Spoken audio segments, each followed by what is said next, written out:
Buenas otra vez, amigos. Problemas técnicos. Que normalmente debería entrar por el link que yo mismo tengo, pero por alguna razón me ha reenviado, he tenido que hacer toda una vuelta hasta a la página para reabrirlo. Bien, ya estamos comenzando a completar a los alumnos. Muy bien, les he enviado a sus correos personales a todos ustedes y a través del delegado, de manera que estoy asegurando la participación. Muy bien, vamos a empezar entonces en lo que habíamos comentado. Bien, entonces hablábamos de personas que atienden a personas. No dice más. No dice que curan, no dice médicos que curan, la salud de la población, todo es felicidad. Dice simplemente personas que atienden a personas. Entonces, lo primero que uno se pregunta es, ¿qué cosa es persona? Muy bien, vamos a tratar, yo estoy seguro que la mayor parte de ustedes entienden lo que es persona y saben lo que es persona, pero vamos a darles algunos toques que creo debemos conocer para poder realmente poder aplicar en toda su magnitud el concepto de persona. Muy bien, para eso vamos a hacer un pequeño recorrido histórico, muy pequeño, y vamos a ver qué más podemos conocer.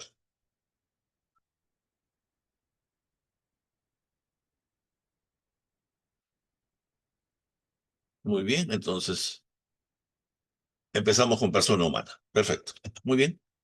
Bueno, todos conocemos que el ser humano es un animal, biológicamente hablando, que ha adquirido una enorme capacidad mental, cerebral, que indudablemente nos ha diferenciado de los animales.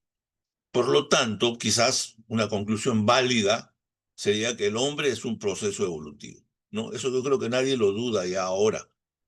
Ha habido una oposición férrea contra esto durante muchísimos años, sobre todo ante los conceptos de Darwin de que el hombre es un producto de una evolución, ¿no? Creo que se ha superado.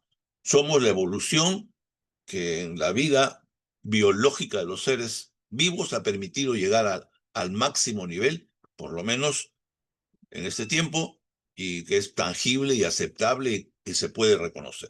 Muy bien, vamos a ver algunos conceptos de persona, o sea, cómo lo tomaron, cómo se tomó a la persona, ¿no? No se olviden que para los antiguos, cuando hablaban de hombre, habían dos versiones que las han utilizado durante muchísimos años, sobre todo en el tiempo del escolastismo medieval. El concepto de acto hominis y del acto humano. Entonces, para diferenciarlo, ya en estos tiempos, que son bastante avanzados de la historia de la humanidad, el acto del hombre, y un ejemplo que pone Diego Gracia en esto es, ¿qué pasa cuando un sonámbulo agarra una pistola y dispara y mata a una persona? O más fácil, una persona manejando su carro aplasta a una persona, atropella a una persona. Ese es un acto del hombre. Ahí no ha habido ninguna proyección, no ha habido nada. En cambio, el acto hominis es el acto del ser humano ya en proyección, en la capacidad de analizar. Entonces, simplemente ese hecho nos diferenciaría el acto del hombre del acto humano, el acto hominis del acto del hombre. De manera que ya estaban en lo cierto. Había una diferencia importante. El animal, cuando ataca, no hace esas consideraciones, solamente su instinto y sus necesidades lo hacen, pues, verdugo de sus propias pasiones personales, instintivas. No hay una proyección, no hay un lamento, no hay nada que hacer. Muy bien, en ese sentido creo que los tiempos han cambiado, pero siguen las mismas dudas presentes, ¿no? El hombre y su percepción como ser vivo en el planeta y sus características. Bien, vamos a tratar de hablar de eso. Bien, lo primero que debemos recordar es que el término persona es un término que aparece, Doctor, eh, disculpe. sí, Doctor, dime. no se está proyectando la diapositiva, creo. No sé si soy solo yo. A ver, un momentito, voy a dejar, vamos a ver por si acaso.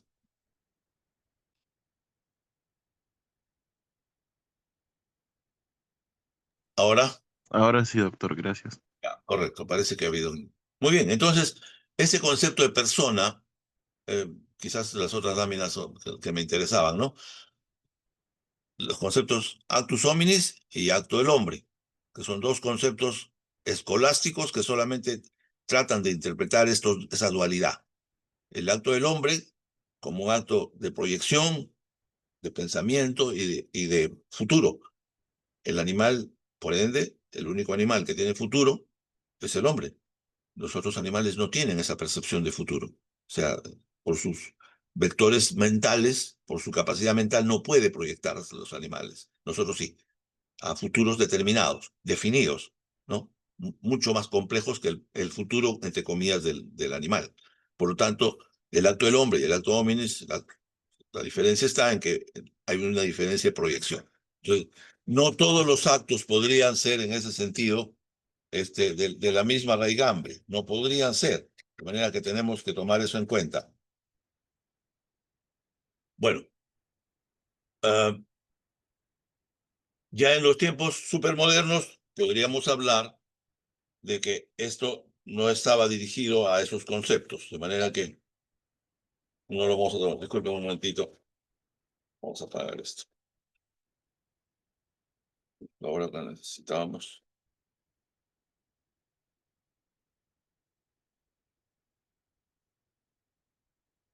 Muy bien, continuamos. Entonces, en los tiempos primitivos de la civilización, y estamos hablando de Grecia, el teatro griego era muy popular, muy conocido. Y para efectos de el tinglado en las presentaciones, los actores usaban unas túnicas y utilizaban unas máscaras. Esas máscaras pues reflejaban lo que cualquiera de nosotros podía, la proyección de alguien. Si te disfrazas de rey, eres un rey, pues. Si te disfrazas de mujer, eres mujer. O sea, eran simplemente representaciones. Y para poder hablar, utilizaban estas máscaras que tenían unos adminículos a nivel de la boca que les permitían impostar, es decir, podrían hablar con mayor fuerza. Imagínense un teatro de 500 personas rodeadas en un anfiteatro, todas escuchando, entonces para poder escuchar utilizaban estas marcas. Pero estas marcas, a su nombre, resonaban, el personare, el mismo nombre lo indica, resonaban, implicaban que fuera, por afuera veíamos nosotros un ser, pero dentro había alguien más, algo que era la esencia de esa representación. De manera que cuando nosotros nos miramos, cuando nos vemos como seres humanos, seres vivos, vemos una imagen, la imagen del profesor, la imagen del compañero, la imagen del decano, la imagen del vendedor de chocolates. Pero dentro hay algo más. Solamente vemos la representación. Así que este personare, que es el término de careta, es el que fue pasando y latinizándose y convirtiéndose en persona. Por lo tanto, ya en los tiempos, digamos, avanzados de la civilización romana, ya estaba perfectamente establecido el concepto de persona. El concepto de persona, nada más. Muy bien. Entonces, así empezó, digamos, esta interpretación que antojadiza que le damos los occidentales a la concepción de persona. Muy bien. Por otro lado, ya hemos comentado, y creo que es de todos conocido que el hombre es un proceso evolutivo, y que el ser humano para llegar al Homo sapiens ha pasado por una serie de etapas que han ido simplemente adaptando el ser humano, que supuestamente aparece en África como descendiente de los homínidos 3 millones de años antes, y poco a poco, a través de las grandes migraciones, comienza a desarrollarse por todas las partes del mundo, del planeta. De una manera prematura o tardía, llegan a todos los rincones del planeta.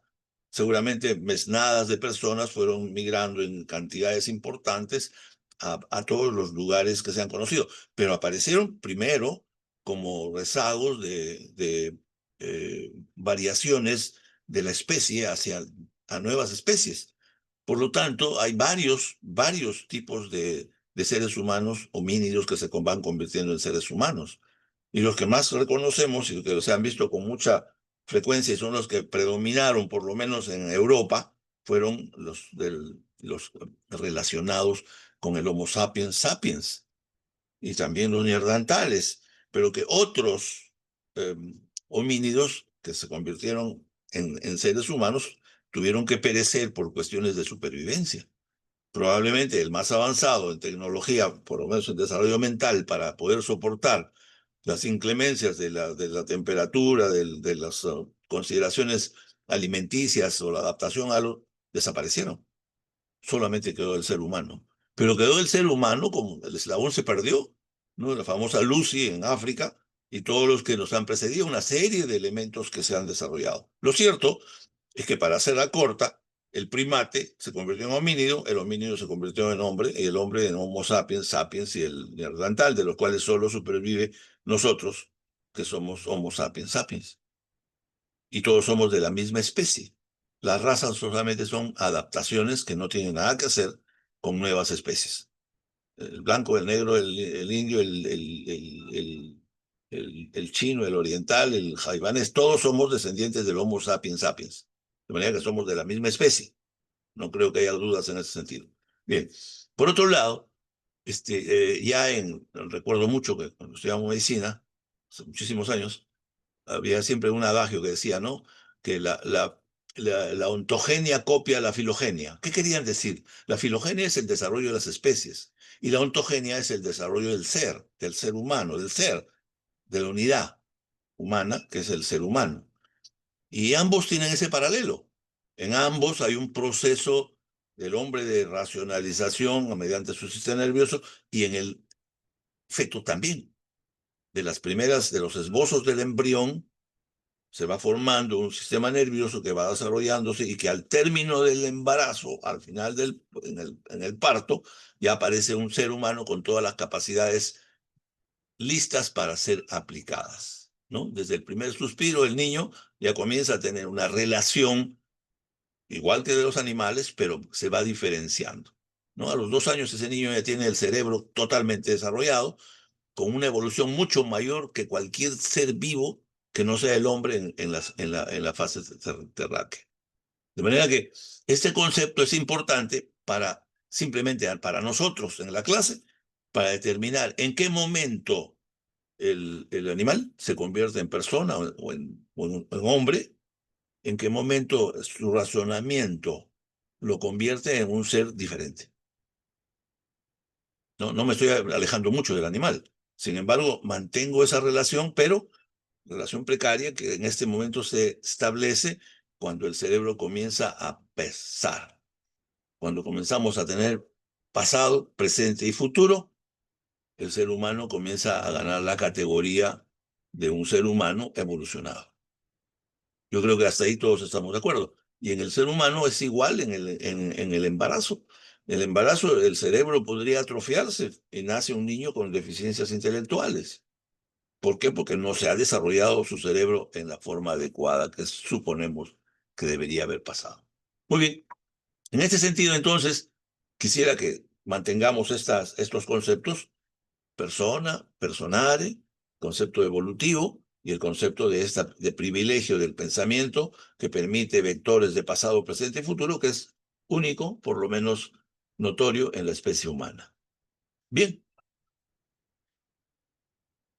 todos intentaron e intentamos darle alguna categoría al ser humano. Por lo tanto, la mitología religiosa, fundamentalmente, desde los inicios comenzó a buscar los orígenes del humano, ¿no? Algunos a la divinidad, ya sea los monoteístas o los politeístas, crearon de todas maneras un origen.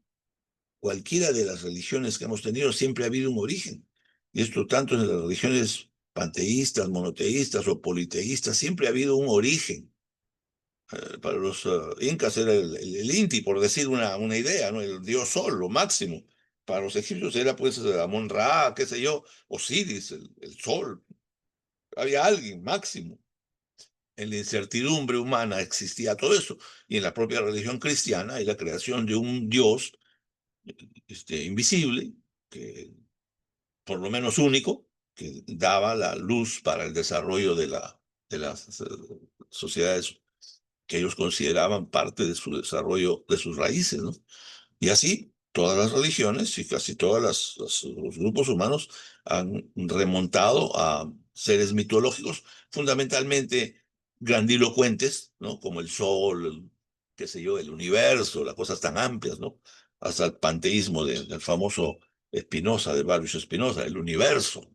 Dios es el universo. Bueno, entonces siempre hemos reconocido que existe algo encima de nosotros que es lo que nos ha dado origen, ¿no es cierto? De manera que eso no vamos a dudar. Y creo que en esto los judíos tuvieron una especial concepción muy llevada a una aplicación a lo vivido, y ellos pudieron crear esa imagen divina que crea y produce un ser que le da ciertas características, que es las que tenemos.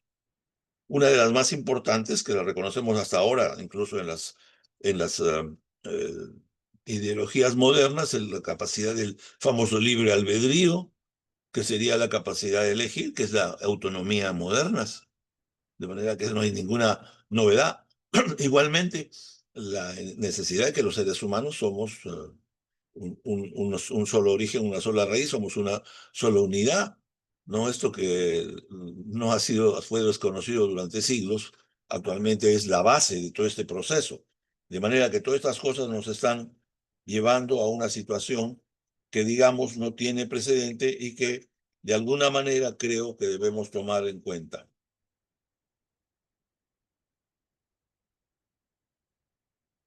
Perdón un momento, no sé qué pasa con la...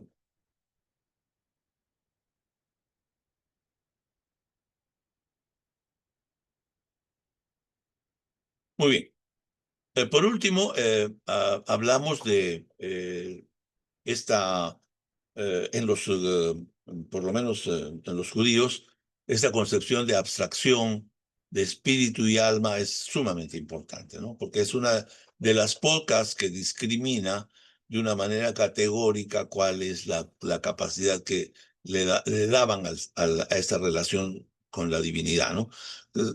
Finalmente, el judaísmo y luego el cristianismo,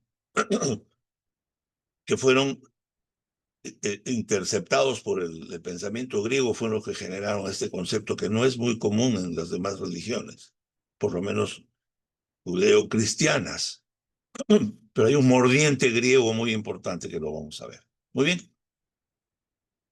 Grecia, entonces, creo que a través de toda su historia sí da un buen aporte en el sentido, digamos, del entendimiento del ser humano, ¿no? Porque los presocráticos, los socráticos y después los llamemos posocráticos, el famoso Sócrates, Platón y Aristóteles, generaron las ideas que coinciden y se diferencian de las anteriores por la presencia del espíritu, ¿no?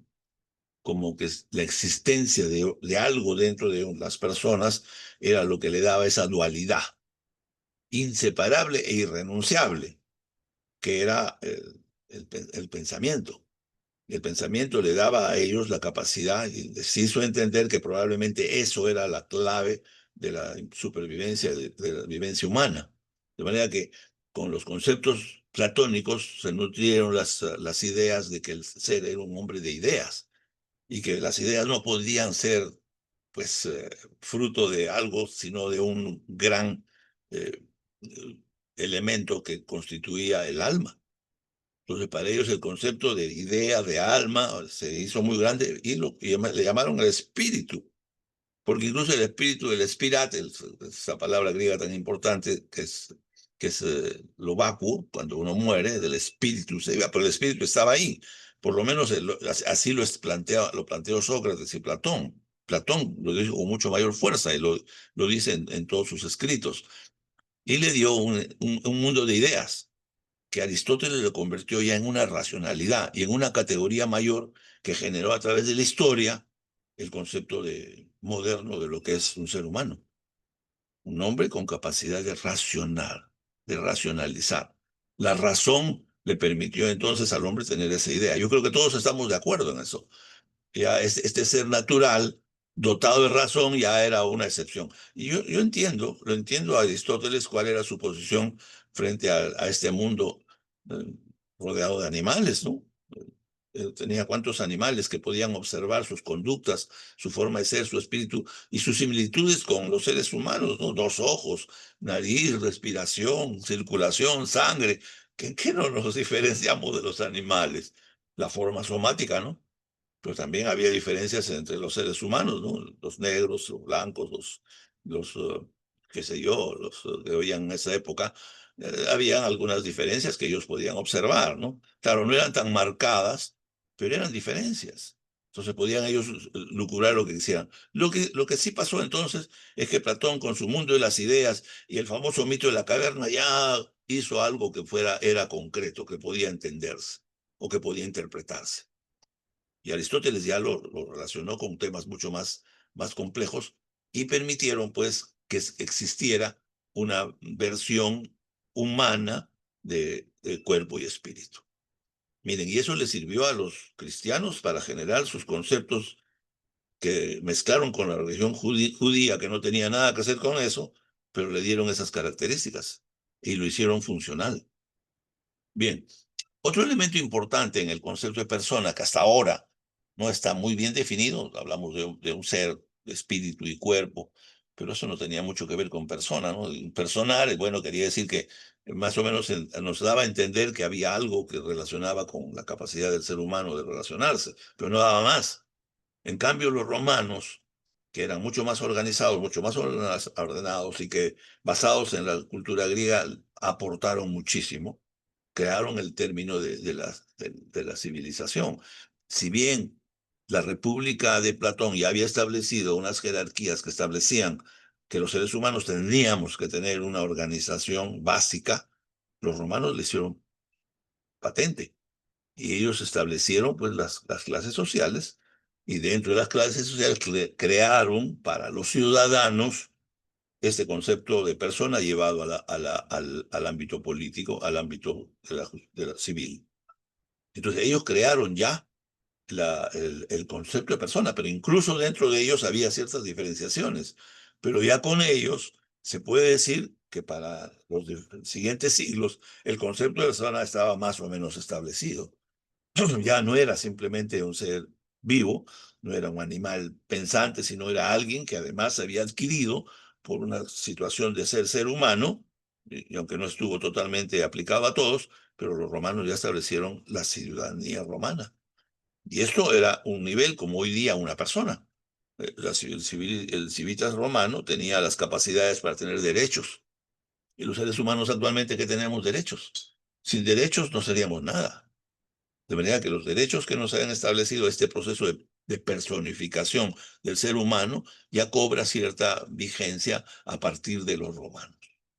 Entonces, esto, claro, que tampoco fue aplicado de una manera categórica, pues, pero los seres humanos hemos vivido durante mucho tiempo despersonalizados, ¿no? Éramos siervos, esclavos, algunos ciudadanos, algunos eran monarcas, reyes, pero había muchísimas personas, entre comillas, seres humanos que no tenían esa categoría. Y hoy en día, aún teniendo la categoría de personas, hay muchísimas personas que han padecido holocaustos, que han padecido lo que están padeciendo en algunos lugares de este planeta, y ustedes lo saben muy bien, ¿no? Como una persona con derechos, con similitud a Dios, con situaciones excepcionales de inteligencia, está sufriendo los avatares de las guerras como las que están sucediendo en el Medio Oriente. No, nadie se podría imaginar que este ser humano, persona con todas esas categorías, podía pasar como cualquier ser sin derechos, sin ningún tipo, ¿no?, de situación que lo pueda controlar. Muy bien. Entonces, pues este Platón, que nos dio con tanto éxito su pensamiento y lo hizo prevalecer, estableciendo, entre otros, los conceptos que se habían abstraído ya de los primeros pensadores griegos y que le dieron la categoría después de este logos que le daba esa categoría de espíritu. Y bueno, claro, era como una especie de diploma que le daban al ser humano para convertirlo en un ser extraordinario. Y sin embargo, pues su descripción no era muy concluyente, ¿no? Es conocido el caso de Diógenes, que por contraponer las ideas de Platón, que establecía que el ser humano era un hombre bípedo e implume, que era una definición que podía entenderse, ¿no? La mayor parte de nosotros somos implumes, no creo que nadie tenga plumas y tenemos dos patas, dos pies. ¿no? Pero también eso también abarcaba a los monos y a los primates, pero si bien es cierto, con esas diferencias, la mayor parte de animales son cuadrúpedos. De manera que esas cosas pues eran... Y él llevó un pollo y lo peló, pues, y quiso demostrar que el hombre no es pues simplemente un ser vívido e implume, ¿no? Son cuestiones... Entonces, Aristóteles yo creo que ya le dio esta categoría que actualmente reconocemos, eh, esa capacidad espiritual que le dio tanta fortaleza, que estaba animada por la sabiduría. Yo creo que ahí sí dio en el clavo, porque ya el hombre no era solamente alguien repetidor, sino era un creador y era capaz de generar mundos diferentes. Ya para justificarlo, entonces teníamos que achacarle algo superior. No podía quedarse en la animalidad, teníamos que ser superiores. Y de alguna manera lo logró, porque este concepto de ánima, de este concepto que muy bien lo podías entender en una persona que muere, ¿no? Queda inerte y el espíritu se desaparece, ¿no? Claro, no había un concepto claro de a dónde se iba ese espíritu, que después los cristianos, sobre todo la iglesia romana, católica romana, le fueron dando, modelando los conceptos y los crearon un mundo como es el paraíso terrenal, que es una utopía que incluso hace poco tiempo el Papa ha tenido que descartar la existencia de como tal, de un lugar sin padecimientos, con personalificación de cada uno de nosotros disfrutando, qué sé yo. Entonces son conceptos que quedaban mucho en la imaginación, pero estuvieron basados en estos conceptos que hizo de espíritu Aristóteles. Así que su vinculación con el cristianismo de Aristóteles es sumamente importante, ¿no? Es un nexo entre la religión judaica, mosaica, con los conceptos modernos del cristianismo, bueno, del cristianismo iniciático, y que se ha ido desarrollando y que ha mantenido su fe durante siglos. Todavía hay gente que piensa en estas cosas, ¿no? Muchos de ustedes, de nosotros, somos religiosos y tenemos estos conceptos. Muy bien. Entonces, sin embargo, yo creo, y aquí sí creo que esto es una cuestión histórica y que ustedes deben conocerla seguramente, el concepto de Ancio Manlio Severino Boecio, que era un ciudadano romano, era un politólogo, como le llaman ahora, era un político de primera categoría y que pasó mucho tiempo de su vida en prisión por sus ideas. Era un intelectual, un hombre superdotado, un hombre que no era de su época, pero que desarrollaba al máximo sus ideas y por eso era perseguido. Y estuvo mucho tiempo en prisión y prácticamente muere en prisión, muere al poco tiempo de haber estado preso durante muchos años. Bueno, lo importante es que él establece para las concepciones entre sus escritos esta descripción del ser humano como rationalis naturae individua substancia, ¿no? El concepto que quizás el de Platón y de Aristóteles, pero llevado ya a una consagración, digamos, de enunciado, ¿no? El ser social, dotado de sensibilidad, igual que los animales, pero con la diferencia de la inteligencia y la voluntad humanas. O sea, ya él le dio las características. Ahora, lo que podemos pensar ahora, ¿no? Si nos igualamos a las computadoras con las cuales conversamos todos los días, ya ustedes seguramente estarán utilizando el chat GPT todos los días. ¿No? Hace 20 años, 50 años no había nada. Cuando apareció las primeras comunicaciones, los sistemas radiales de la televisión, nos conectamos al mundo, aprendimos el mundo y después cuando vino el Google nos conectamos al conocimiento universal. Y hoy día estamos hablando con las máquinas. Entonces alguien me dirá, pues, mucha, ¿qué pasó? El espíritu se pasó o sea, es la evolución natural del hombre, perdón, del ser, de la computadora, del ser máquina, del ser capaz de pensar. Nos contestan de una coherencia tan grande que uno dice, este sabe más que yo, pues. Yo le pregunto sobre Anlio Oso Boesio, la máquina me dice, sí, estuvo en el siglo IV, nació tal, hizo tal cosa, nació en tal lugar, tal, me lo dice todo. Y le preguntas, ¿y qué dijo? Y dijo esto, pues. Entonces, claro, entonces ya la inteligencia, pues, pareciera que no es patronímica del ser humano. Quizás ya comenzaríamos a dudar, pero hasta ese momento ocupaba todos los espacios, ¿no? El único ser que piensa, ya pues. ¿Y las máquinas ahora piensan? Claro, alguien dirá, no piensa. No, son solamente un artificio creado por el ser humano. Claro, yo todo lo que ustedes quieran, pero el cerebro funciona igual que una computadora. Si no tiene memoria, no funciona. Y una computadora, si no tiene memoria, tampoco funciona. Si el hombre no tiene las sintaxis necesarias para juntar memoria con ideación, con qué sé yo, todos los elementos que se han desarrollado, igual que una máquina. De manera que este capítulo lo dejo para que pensemos y reflexionemos en el tema, ¿no? No somos los únicos inteligentes en la naturaleza. Las máquinas también pueden serlo. Muy bien. Quizás lo importante entonces sería ver el asunto ya de un punto de vista en la evolución del pensamiento al famoso Santo Tomás de Aquino, ¿no? Que establece con claridad, pues, que ya le da una categoría mucho más sofisticada. Ya aparece la fe de por medio, ya San Agustín había escrito muchas cosas sobre el ser humano, había dado interpretaciones de Dios y de todas las situaciones. Él se aplicaba a ellas, él ya podía comenzar a pensar y podía darle algunos toques que y sí, hacían pues que esta diferenciación de animalidad se sea más real. De manera que aquí ya comienza a endilgar ciertas situaciones que el ser humano tenía que desarrollar por necesidad. Aparece el concepto de la racionalidad, aparece también el concepto de la libre albedrío. El hombre estaba en condiciones de hacer las cosas o dejar de hacerlas. Por lo tanto, era un hombre que estaba susceptible de cometer pecado. Ya pusieron los términos que la moral cristiana establecía dentro de sus normativas. Ya mezclaron la religión con la vida civil. Ya se creó un concepto mucho más complicado de orden teológico y que lo que hizo es pues juntarnos más a los conceptos de divinidad.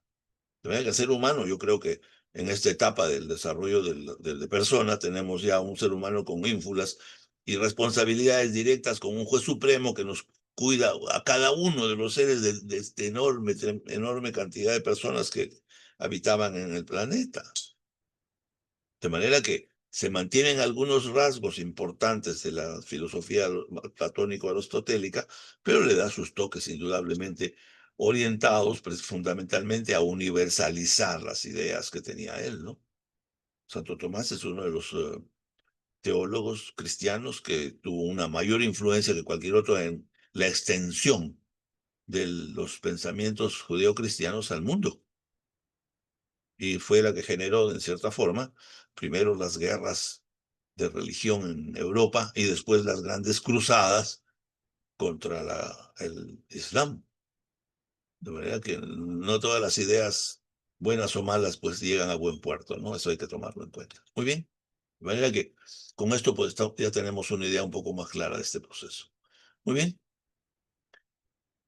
Ah, sin embargo, los aportes que hay en el mundo de los pensadores en esta interpretación, miren, con la, digamos, visión de Aristóteles, ¿no? De Santo Tomás de Aquino, San Agustín.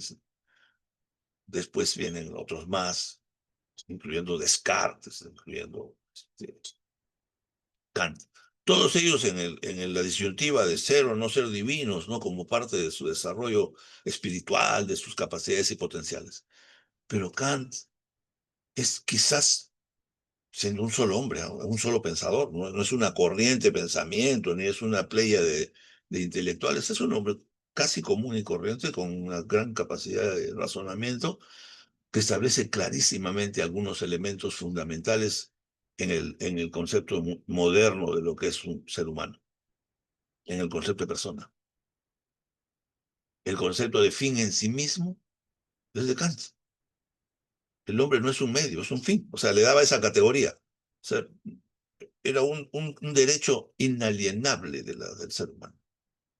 El concepto de dignidad, de la cual se deriva en cierta parte la capacidad de determinación y de autonomía, que son fundamentales en las democracias occidentales. Sin Kant no hubiera habido ese reconocimiento importantísimo. Miren, al margen de la Revolución Francesa y de todas estas grandes movimientos que lograron los derechos de los seres humanos, aplicable a las personas, ya en el término de personas, ¿no? Kant contribuyó enormemente en el idealismo alemán a ese pensamiento de deberes que después, ya en algún momento podemos conversarlo, convirtieron el concepto de moralidad religiosa en moralidad secular, moralidad civil, en donde el concepto cambia un poco, pero siempre se dirige a lo mismo, ¿no? El ser humano es un ser eminentemente moral, por eso, porque tiene dignidad, porque tiene autonomía y porque es un fin en sí mismo. O sea, Kant tiene otras cosas más que las vamos a comentar en algún momento, pero creo que esto es lo más importante que nos ha dado este personaje. De manera que ya el concepto de persona tiene ya una orientación mucho más marcada que lo que tuvo en sus orígenes, ¿no? Ya no era un ser racional, un ser que tenía espíritu solamente, sino más allá de que tuviera un vínculo con la divinidad y un parentesco, entre comillas, ¿no? Sino era que era libre per se, capaz de tomar decisiones y tenía todos esos derechos que son lo que hacen los derechos de la persona ahora. Ninguno de ustedes, yo ni ninguno de nosotros, tendría el nivel de persona si no tuviera estas categorías, que son fundamentales para entender lo que somos.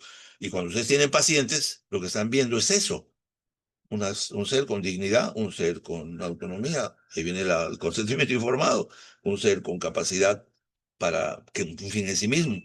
El enfermo no es un ser para que aprendamos a utilizar nuestros conocimientos, ni para aplicar la ciencia, ni para hacer investigación, ni para justificar un salario. Por eso, si ustedes no entienden estos enormes valores que se han configurado al nivel de la persona, no tendría sentido ser médico. Ser médico para ser un técnico como cualquier otro, sin menoscabar el desarrollo de los técnicos, ¿no? El técnico es el que sabe de una maravilla de un tema, es el que domina un tema, como debe ser el médico, técnico. O sea, la gente nos busca por ser, porque somos personas, no, nos busca por los hechos, por lo que hacemos. Porque mediante un corte, una incisión, un medicamento, podemos parar el dolor, curar la enfermedad, etcétera, etcétera. Entonces ya estamos, por favor, entendamos entonces la importancia del concepto de persona en estos tiempos, y eso tratemos de conversarlo el día de mañana en el seminario. Eso es lo que queremos, de alguna manera.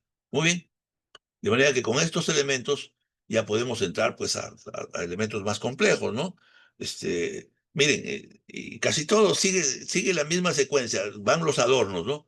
Ya en Kant hay ideas de autonomía y cosas muy importantes. Y Descartes, que es un poco anterior a Kant, pero que es más o menos contemporáneo, también en Francia, con todas las limitaciones que tenía, comienza a pensar. Y él encuentra ese dualismo cartesiano para poder justificar. Es igual que lo que hacía Aristóteles, ¿no?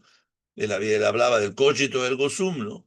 Decía cogito, o sea, si pienso, luego existo. O sea, le estaba dando un sentido a la conciencia, al pensamiento, a la razón. Entonces el hombre no podía ser un ser humano desprovisto de inteligencia, ¿no? Como podría ser de repente un orate, ¿no? O un cretino que no tiene capacidad o que no haya logrado desarrollar su cerebro con una enfermedad o por lo que fuera. De manera que con estos conceptos creo que comienza a afianzarse la capacidad de razonar del ser humano como elemento fundamental y absoluto de su capacidad de ser un ser existente y trascendente. Aquí comienza ese concepto que ya había en el concepto cristiano, el concepto de trascendencia, ¿no? Cuando ustedes vean un cristiano, cuando vean un filósofo o una persona, habla siempre de la trascendencia. ¿Por qué? Porque nos quiere separar. Hay un salto entre el animal y el ser humano. Desde la trascendencia es propia de los seres humanos y eso es lo que tenemos que reconocer, incluso en nuestros enfermos. Los enfermos tienen una trascendencia y solamente el que reconoce la trascendencia entenderá lo que es un ser humano o persona, para ser más preciso. Por eso hay muchos médicos que en su sabiduría, en su arrogancia, creen que son solamente como un carnicero, como un profesional que solamente hace hechos. corta, sutura, saca y punto, se acabó. Ya está, acabó su misión. De manera que creo que todos estos, nuestros predecesores en el pensamiento han sido sumamente importantes. De manera que hay una serie de ideas que finalmente llegan a los famosos códigos que se establecen, entre ellos los códigos de los derechos humanos, que los vamos a ver con un poquito más precisión, y los otros códigos que están basados en los derechos que establecen, pues, las comunidades, los países, para la defensa de los derechos que adquirimos los seres humanos como personas. De manera que el concepto de persona ahora es, claro, finalmente alguien me dirá, sí, pues artificial, porque después de todo ha pasado por todo un proceso y actualmente pues sirve para algunas explicaciones de lo que hacemos. No hay otra explicación. De manera que eso es sumamente importante. Muy bien. Entonces, eh, ¿cuándo llegamos a ser personas? Cuando nuestros derechos están perfectamente establecidos. ¿En dónde? En los códigos civiles. Miren, ninguno de nosotros tendría capacidad para tomar decisiones si no tuviera esa, digamos, bagaje de derechos que nos permiten ser personas. En un país totalitario, el concepto de persona no existe. Será vigente mientras estemos en un sistema civilizado como el que vivimos. Aunque la civilización no es siempre lo mismo, ¿no? Hoy día creo que nos estamos despersonalizando un poco en estas circunstancias. Muy bien. Ah, hemos hablado nosotros también del concepto de Kohlberg respecto a lo que es el pensamiento ético, ¿no? Y hemos podido entender a través de su forma, de sus ejemplos que nos dan en la duda de Heinz, cómo es que el ser humano, la complejidad de su responsabilidad como ser humano y como persona van creciendo gradualmente conforme desarrollamos nuestro entorno social. El niño en su mundo, en su submundo, tiene una escasa capacidad para control. Solamente obedece a normas muy rígidas y muy severas. En cambio, en las sociedades modernas como las que vivimos nosotros, ya en plenitud de nuestras capacidades, es que desarrollamos este momento convencional de la normalidad moral y que nos da la capacidad para ser seres humanos y personas. De manera que los conceptos de Colbert están bastante ligados al concepto de persona, del raciocinio, de la supervivencia.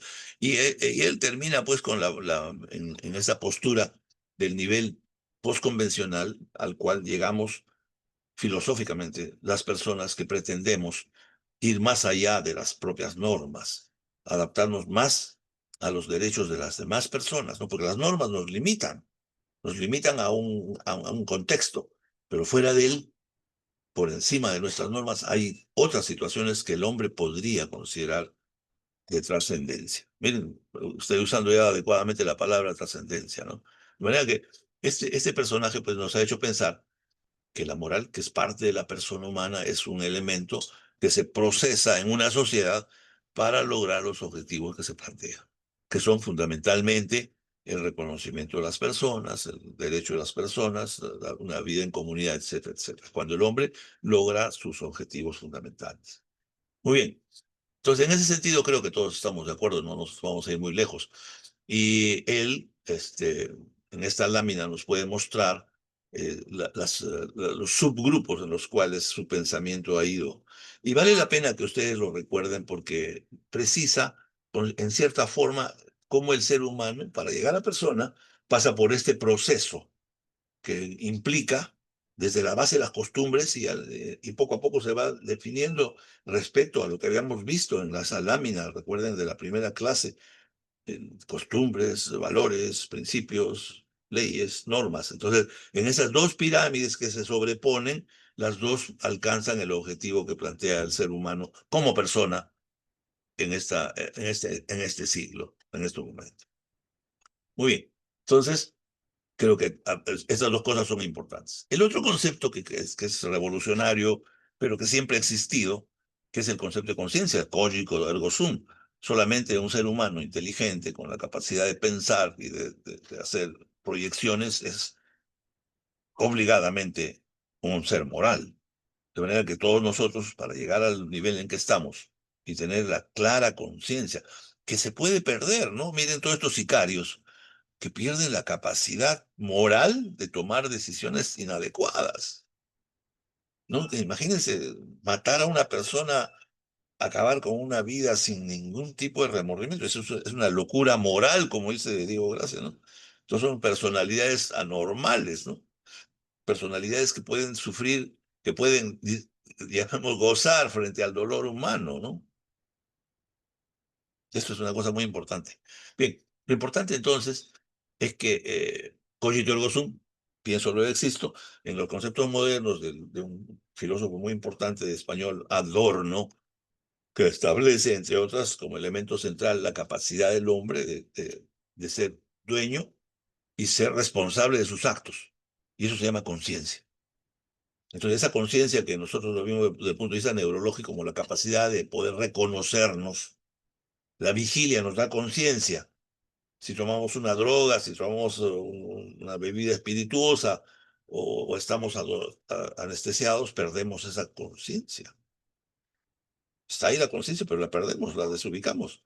Solamente cuando comenzamos a activarla nos damos cuenta de estas características de la persona, de autoconocerse, de reconocer sus actos, de responsabilizarse por los actos. Es la única forma cuando ustedes actúan frente a las dificultades que van a tener en el futuro, frente a los enfermos, en las grandes decisiones que tienen que haber, ustedes tienen que tener esa conciencia completamente liberada para poder, digamos, acceder a la de las demás personas, ¿cierto? De manera que aquí en la medicina obra como una cosa muy especial. En ninguna otra ciencia, en ningún otro elemento, hay un elemento capaz de responder a nuestros requerimientos, ¿no? Quizás en algunas otras profesiones, ¿no? Pero en las que más intervenimos quizás sea la medicina, pues yo también no puedo dejar al derecho, la educación y las otras ciencias que también buscan la conciencia de los demás para hacer un intercambio de ideas. Bien, en este caso, esta tesis entonces establece, entre otras cosas, la responsabilidad que genera el ser, digamos, convictos de nuestros propios actos. Entonces, nosotros entendemos cuando queremos aceptar. Muy bien. Entonces, la conciencia, pues, es la capacidad de experimentar y percibir al mundo interno.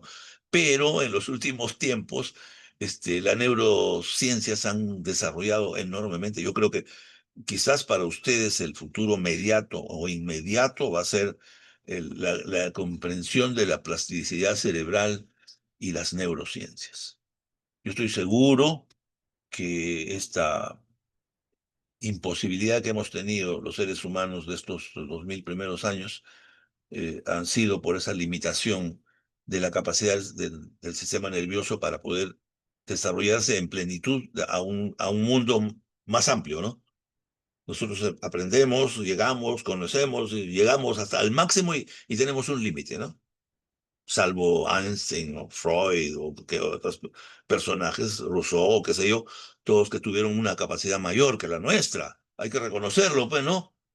Hay que ser humildes, ¿no? Nosotros llegamos a una capacidad, y estoy seguro, entre ustedes hay chicos que tienen un gran desarrollo intelectual, mayor que quizás que los demás.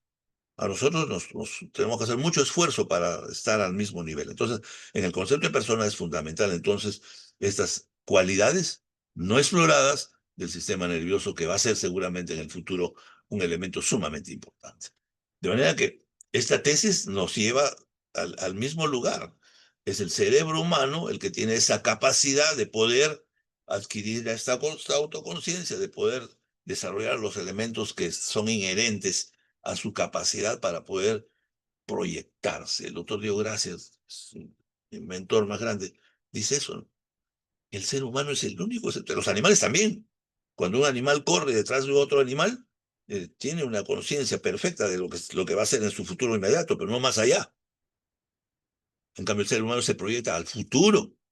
El ser humano, como ustedes, se proyectó a venir a esta clase, a esta hora, como él dice, ¿no?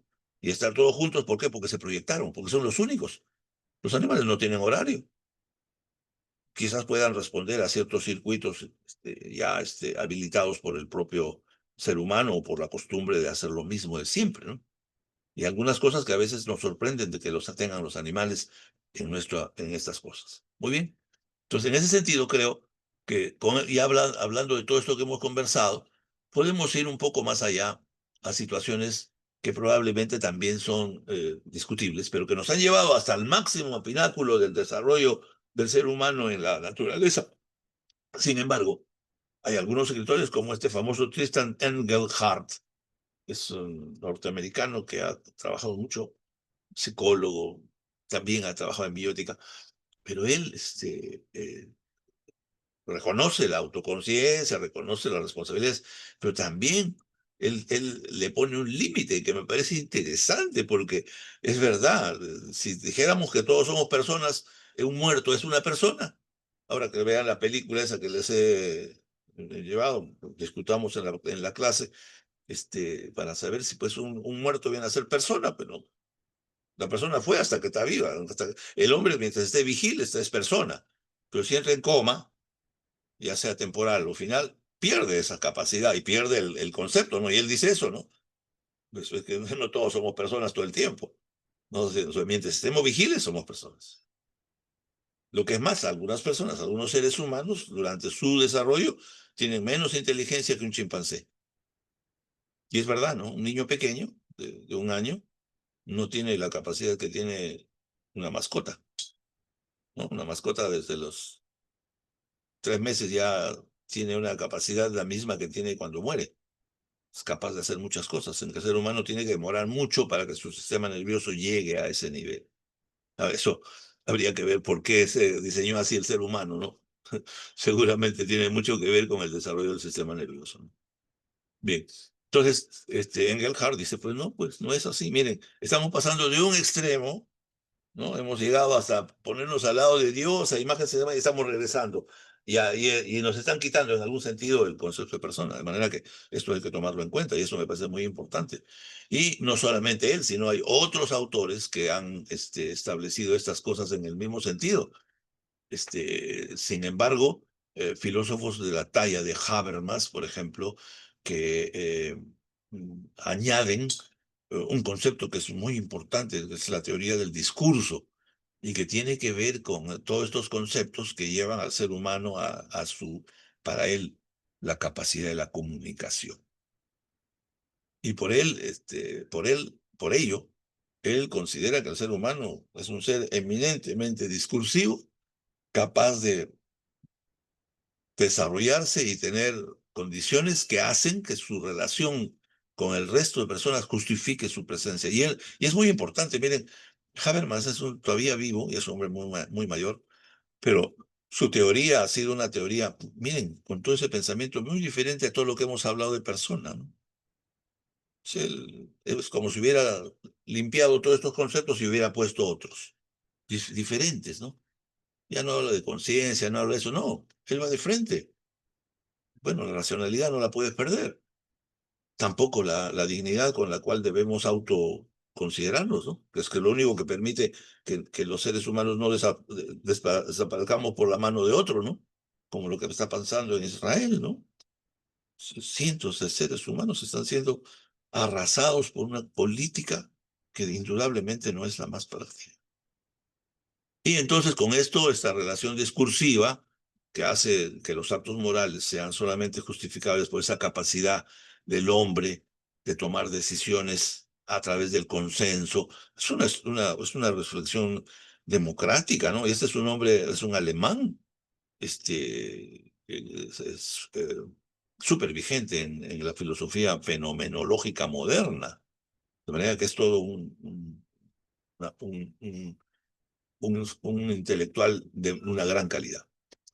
Otro elemento importante también, miren ustedes, este famoso Peter Singer de la filosofía animalista, que él considera pues de que, miren, finalmente, señores, si todos los que vivimos en este planeta somos del universo, yo cómo podría dudar que todos los seres que vivimos tienen ciertos derechos. ¿Qué derecho podríamos quitarle a un elefante a que deambule por las sabanas africanas? No vamos a buscar matarlo para quitarle los colmillos.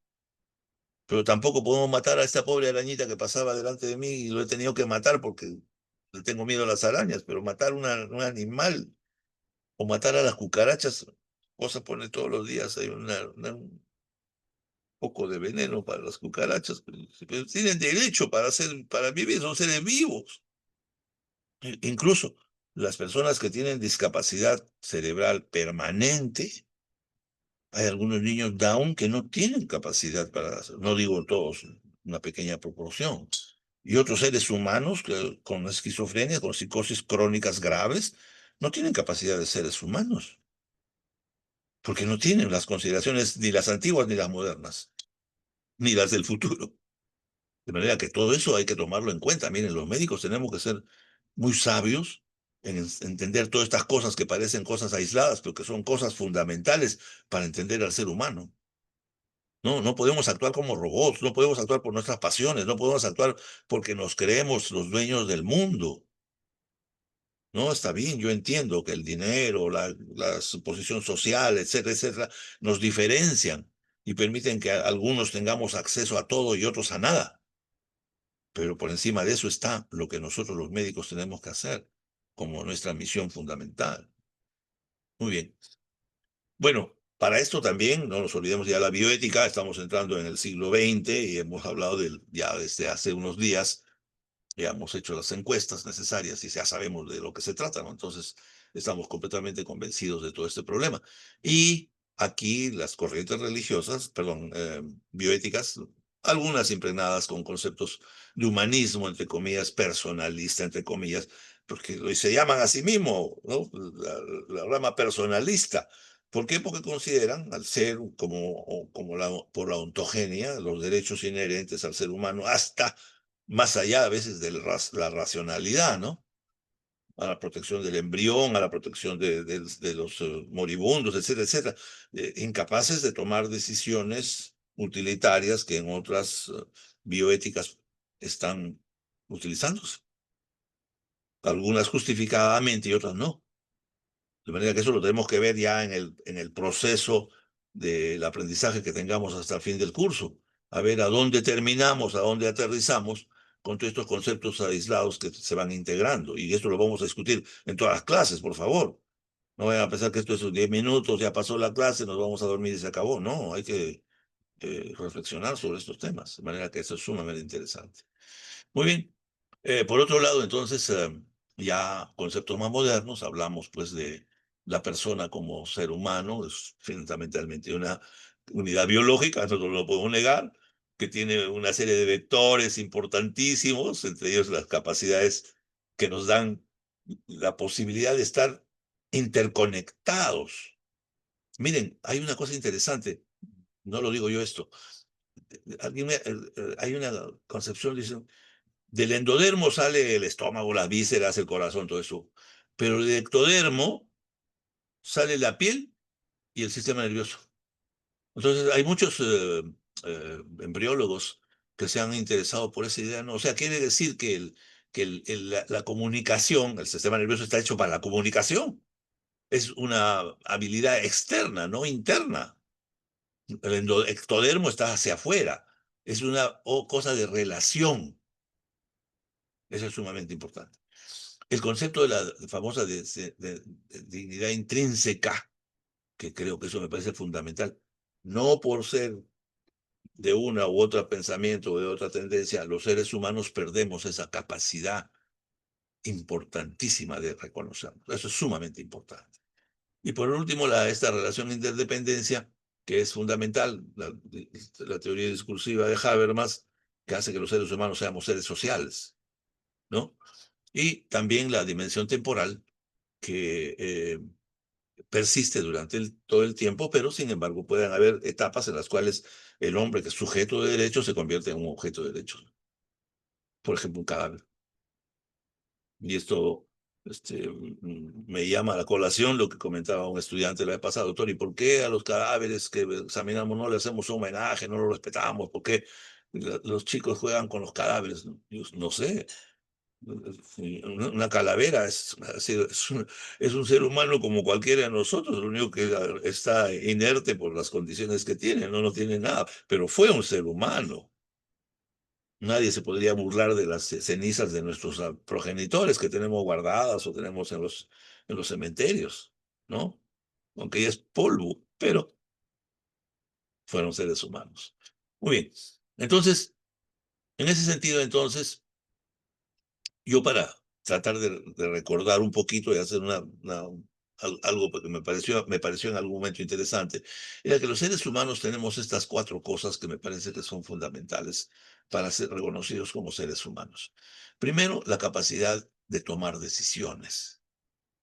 Esta, la capacidad, yo no sé si lo entienden ustedes, pero quisiera que lo entiendan. La libertad es el elemento más importante del ser humano. El libre albedrío de los antiguos, la capacidad de tomar decisiones, la capacidad de firmar un consentimiento informado, la capacidad que tiene de reconocerse como ser humano, capaz de tener los valores necesarios para poder intercambiarlos, expresarlos, y que son fundamentalmente relacionadas con la conciencia, ¿no?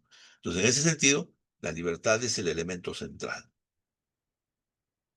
Es esto que nos permite ser seres humanos con calificación y trascendencia, personas. Sin libertad no tendríamos ni siquiera la capacidad de ser personas. Luego tenemos el concepto de conciencia, que ya lo hemos establecido, ¿no? Esta capacidad que tenemos de auto reconocer y de arrogarnos responsabilidades como consecuencia de, y que desgraciadamente pues se parece muchísimo al sistema nervioso que se establece, que se puedan establecer artificialmente en una máquina. Hoy día hay máquinas que pueden, el chat GTP nomás, o el Waze que usamos todos los días para que nos lleve de un sitio a otro. Mayor capacidad de nosotros para decirnos que voltea a la izquierda, a la derecha, a la izquierda, a la derecha, de frente, ahí estás, llegaste. Dios mío, eso no podemos hacerlo nosotros así nomás, porque estoy seguro que yo puedo ir de regreso y ir de vuelta a la facultad, pero no puedo ir pues a Comas o no puedo ir a Villarmería del Triunfo porque ahí no he ido muchas veces, o al Callao, conozco, pues. ¿Qué hago yo? La máquina sí lo puede hacer. Claro, eso es otra cosa, ¿no? Entonces, significa, en los dos casos, de que un sistema supra, digamos, normal, tiene esa capacidad de poder, a través de circuitos, de hacer lo mismo, ¿no? El cerebro hace los mismos circuitos, tiene las mismas estaciones mentales que le permiten conectar, como las máquinas, memoria, con inteligencia, con proyección, con visión, con sensorialidad, con sensibilidad, qué sé yo. Dios mío. Igual, el ser humano tiene un cerebro, y eso es demostrable con las imágenes que se puede seguir el trazo que hacemos para poder ver qué funciones cerebrales son las que utilizamos en cada circunstancia, en cada emoción, en cada sensorialidad y sensibilidad que podamos captar. Esto que si no lo tienen las máquinas y que se les puede injertar el concepto de valores, ¿no? Que empezaron como principios, ya lo hemos visto, las virtudes son una forma de valores, pero los valores recién aparecen en el siglo XIX, XVIII, cuando aparecen las economías y cuando los dineros son los que generan bienestar y todo. Y paralelamente a esto, en filosofía comienzan a hablarse de los valores humanos. Y ahí se hablan los valores que representan lo que estamos buscando en ustedes, activar los valores, pues. Porque se dio gracias la búsqueda de los valores, pensar en valores, construyendo valores. Si ustedes hasta en su término de la carrera no construyen sus propios valores, no llegan a nada. Van a ser siempre mecanismos que se les da cuerda y funcionan en función de los objetivos que ustedes se plantean, pero no más allá. Bien, entonces, digamos, aporte de Max Scheler, judío, por supuesto, como todos los intelectuales que le han dado características al mundo, establece, pues, estos principios que son inherentes a la persona y que solamente tienen las personas, porque el hombre es obligadamente valórico. Nadie, yo estoy seguro que pocos animales tendrán la capacidad de poder decir lo que dice el hombre. Esta estatua es magnífica. Esta mujer es bellísima. Y viceversa, por supuesto. ¿Por qué? Porque esos valores. Los animales no tienen valores. Y sin valores, los seres humanos no somos humanos. Ojo, ojo. Muy bien.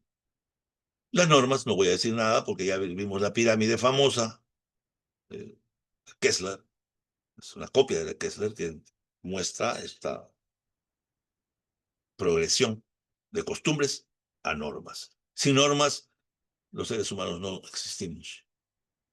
¿Qué sería de un mundo sin normas? ¿Qué sería el mundo sin derechos humanos, señores? Si con derechos humanos estamos hasta las patas, ¿cómo sería sin derechos humanos?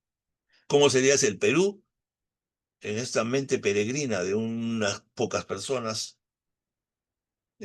puedan pretender separarnos de los derechos humanos? ¿Qué valores tendríamos? Ninguno. De manera que esto hay que tomarlo muy en cuenta. Bueno, los que tengan todavía capacidad de leer, ahí dice, Ministerio de Salud, personas que atendemos personas. ¿Qué pasó? ¿Qué pasó? Se volvieron locos los del Ministerio de Salud. Muy bien. Ya no voy a mencionar estas situaciones, ¿no? Estamos yendo de un sitio para otro. Los que vean la película Her, donde un humano se enamora de su computadora, porque a veces las computadoras tienen mejor genio que los seres humanos, especialmente los comportamientos humanos, ¿no? No voy a decir de las mujeres a los hombres para que no se molesten, pero a veces los seres humanos somos difíciles, ¿no? Los padres, las novias, los novios somos difíciles, ¿no? ¿Por qué será así este hombre tan complicado? Bueno, llegamos a los derechos humanos.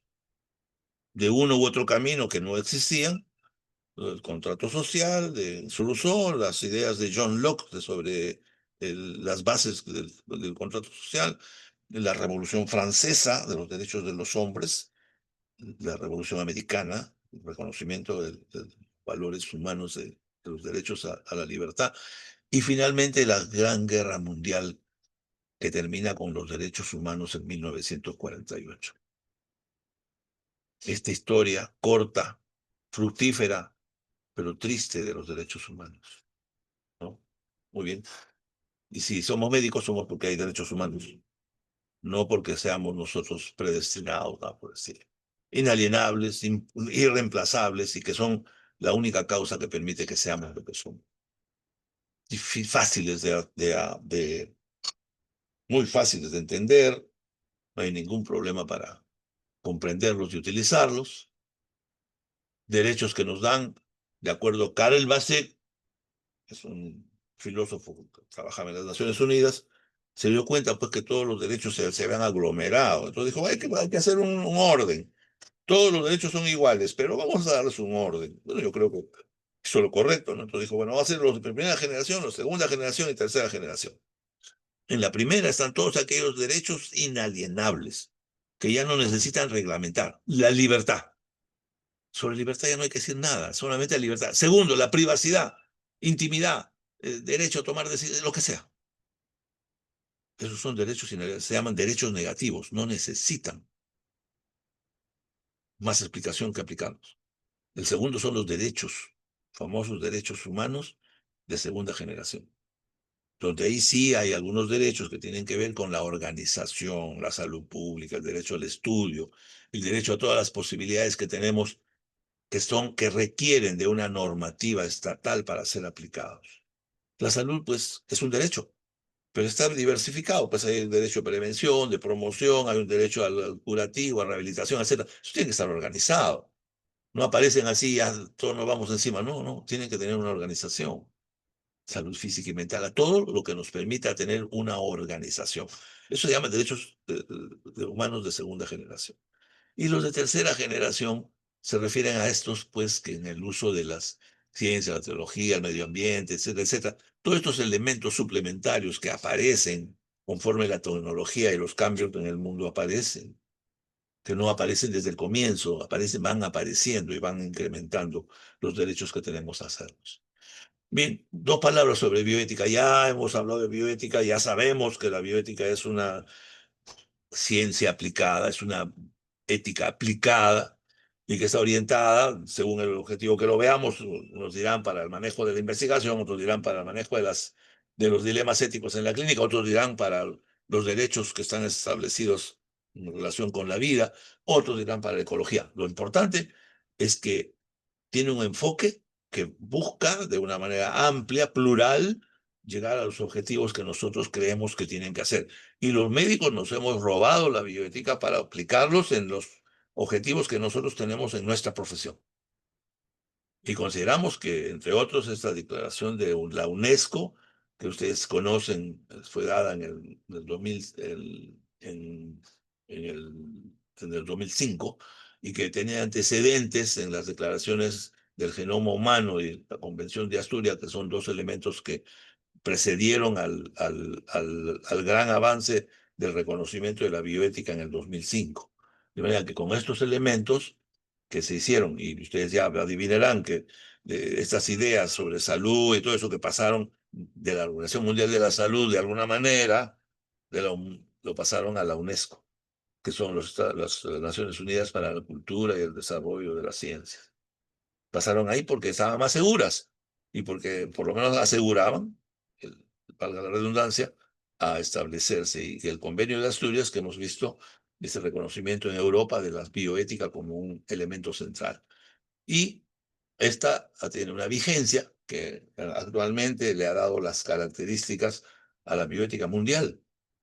De Estados Unidos, el principalismo bioético, pasaron a Europa, la Unión Europea, y en este convenio de Asturias es donde se delimitan y se expanden, y por expansión toda Europa, y por Europa el mundo, incluyendo Asia. O sea, que hoy día, si ustedes hablan bioética en Japón, en la China, en Indonesia, en Francia, en Jakarta o en Bolivia, en todas partes están la bioética como elemento central. Miren, la bioética en 50 años ha hecho lo que no ha hecho la propia religión cristiana en 2000 años. Bien, entonces esa famosa declaración tiene una serie de puntos importantes que hay que considerar vinculados de alguna manera al reconocimiento del ser humano en todas sus etapas, en todas sus condiciones, en todas sus características, a través de sendas reuniones que son las que han establecido a través de la historia, ¿no? De la historia de la medicina, hasta llegar a este elemento que creo que es la ratificación final de la bioética y su entronización como elemento central en el desarrollo, no solamente de la medicina, sino de cualquier otra ciencia que esté vinculada a la vida en el planeta. Muy bien, señores, esto es todo lo que podía decirles el día de hoy. Creo que los he llenado de cosas, se les han dado más sueño que otra cosa.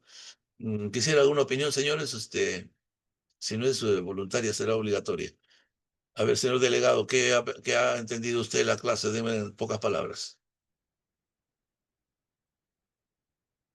Don Carlos Piscoche, buenas noches. Doctor, buenas noches, ¿me escucha? Corto y tendido. Ah, sí, Come- doctor. Dígame, Comentario, doctor. Eh, comentario. sí, quizás sobre algo que mencionó al inicio, sobre lo de personas que tratan personas que están en la puerta del Ministerio de Salud. Ajá. ¿Qué hay sobre eso? Me llama la atención, bueno, la forma en la que se podría interpretar de que muchas veces, o sea, nosotros como futuros médicos, o bueno, los médicos de ahora, deberían ver al paciente no solamente como un caso por resolver, sino entenderlo también como una persona con emociones, con valores, con cultura y con todo su entorno. Y de la misma manera, a los médicos no se les debería ver como máquinas, ¿no? Que deberían resolver el caso, sino que también deberíamos ser más empáticos, ser más éticos y ser más responsables con las decisiones que se tomen. De acuerdo, Carlos. Creo que has hecho una reflexión que me parece sumamente sensata, sobre todo porque